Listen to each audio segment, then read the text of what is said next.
What's going on, guys? Buzz here with the AC Milan Inter Milano Derby preview. And here I have a few things written down that I want to cover. But first off, thank God the international break is over and we are back to club football and Champions League. Because, man, international break is pretty pointless. I don't mind it, but after only 3 games in the league and then you go straight to international break for 2 weeks, it's a bit stupid, as well as the whole COVID thing as well. But that's for another video, another day as well. So essentially, as I covered in my last video, my Lazio match review, we have 6 players out. Ashley Young, Alessandro Bastoni, Milan Skriniar, Rajan Angolan, Roberto Gagliardini, and backup keeper Radu. But potentially there might be Bastoni making a return. We don't know yet, as they still have to do another COVID test. We'll also be without Sensi via suspension because of the red card in the Lazio match, as well as Alexis Sanchez, potentially through injury sustained on international duty while playing with Chile. How each team will line up. Milan, AC Milan. Well, let's talk about AC Milan first. 3 games on the bounce. Joint top of the league with Atalanta in first place, only because of more goals scored. And they look in flying form. Frank Kessie, Theo Hernandez, and now Zlatan Ibrahimovic is back.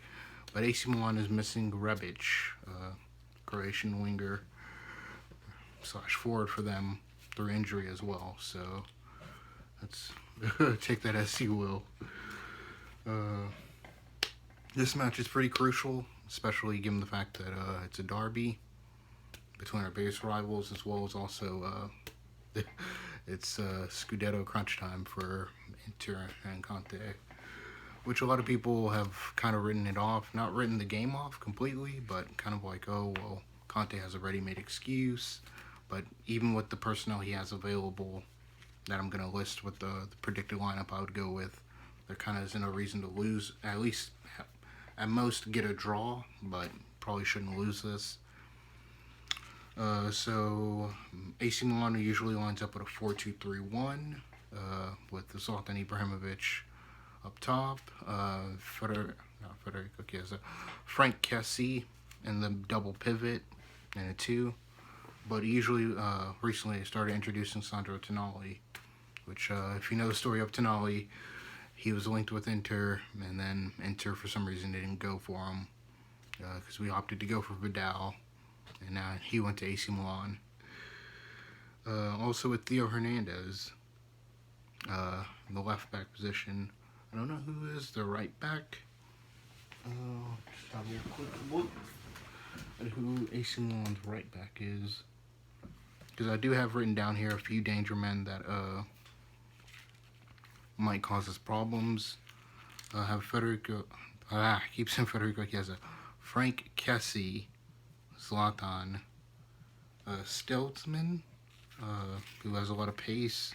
I've heard he's pacey, can get past players and dribble past them. And Theo Hernandez as well, who we all know is pretty good, especially last season during the 2019-20 season. Let's see who else AC Milan uses. Let me see.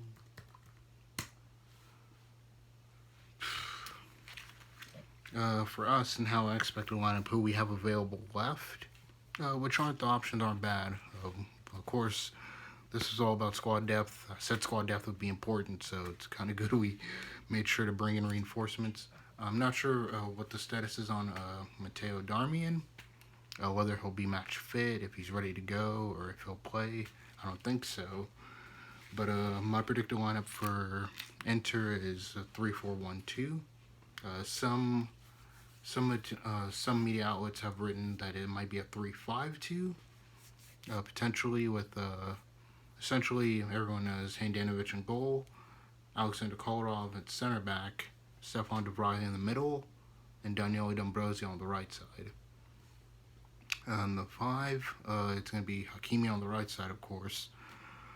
Barella, Brozovic in the middle, and then Eriksen on the left, and then Perisic on the left wing, left mid position, then Lautaro and Lukaku up top, of course. But for me, I had the 3-4-1-2 with Brozovic and Barella in the double in the middle, with Perisic and Hakimi on the left and right mid, with Eriksen and the Tenkei with Lukaku and Lautaro up top.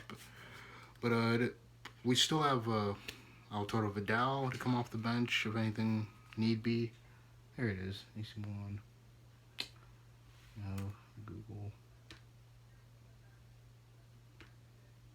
And we still have Arturo Vidal to come off the bench, as well as Antonio Candreva. We still have a lot of options though on the bench, so it isn't like completely we're without anybody and anyone to help. So we're not pretty much hopeless or helpless in this position though. But I do understand if Antonio Conte feels some type of way, especially with this whole international break and the fact that this happened, essentially. Yeah. Is there anything else I want to cover? I do know weak spots for Inter that more or less might be a concern or an issue.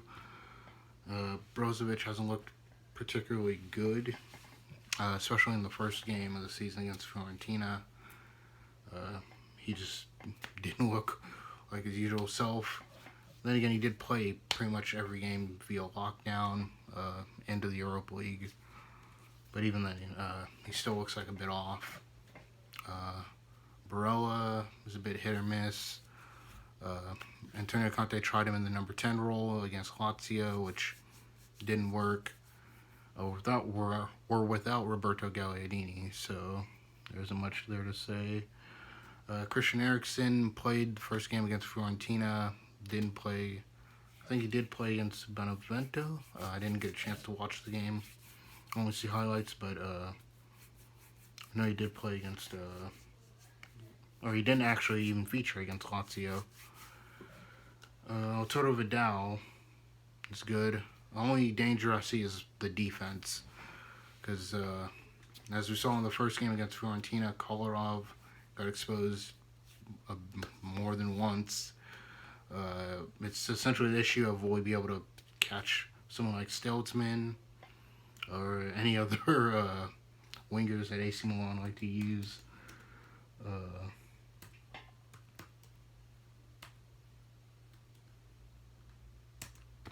Yeah, if Alexander Kolarov can catch up with any of the wingers that they like to use, or if they try and spread it out wide, he's able to close down his man. Because Zlatan Ibrahimovic is going to cause us a lot of problems. I think Stefan de Vrij is going to need a bit of help. Cotrone. Yeah, look at their lineups. Yeah, oh wow, AC Milan had 16 shots that game. Yeah, Sandro Tonali, Hakan Çalhanoğlu. Yeah, Çalhanoğlu's one as well. Diaz. Rebic played that game. We're gonna go back. Spezia. Leno. That's another one as well. Rafael Leno is another one as well who might cause problems as well.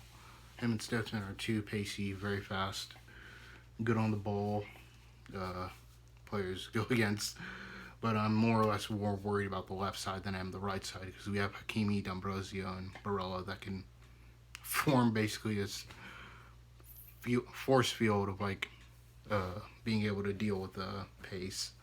But it's mainly the left side of Perisic, Brozovic, and especially Kolarov on that left center back position.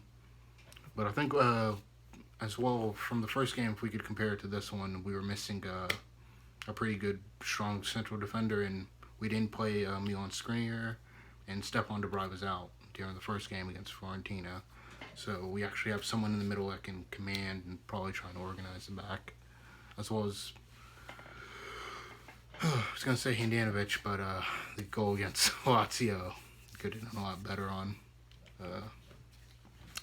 Being the optimistic person that I am and try and be positive about this. I'm going to go with Inter 2-1. There shouldn't be a reason why, even if we were to not win, at least get a draw. But we shouldn't be losing this game. Especially given the fact we're going against Lazio, who's a quality side. But yeah, we shouldn't be losing this game. Let me know what you guys' score predictions are. What you guys think about the whole players out for Inter. We supposed to play 6 more games, including this game. It's 7 games in 23 days. So we play the Milan Derby Saturday. Tuesday we play Borussia Mönchengladbach, and the following weekend, that weekend of the Champions League, we have another game as well as 2 more other Champions League games. So, oh boy, this is gonna be interesting and fun. Let's go for the ride. Leave a like, comment, and subscribe. Let me know what you guys, what your predicted lineup is. Who do you think are the danger man for AC Milan? Who do you think are the danger man for Inter? Have Lukaku, Hakimi can whip a nice ball in. Lukaku up top, and I'd say Barella. Although Christian Eriksen's ready, and I think he'll be very vital this game, I think Barella might be the unsung hero that might put in a good performance. Yes. So 2-1 to Inter. Hopefully we get it done. And yeah, let me know what you guys think about this match. I'll be back with the match review Saturday night, and it'll go up Sunday morning. So yeah, Forza Inter, and let's go.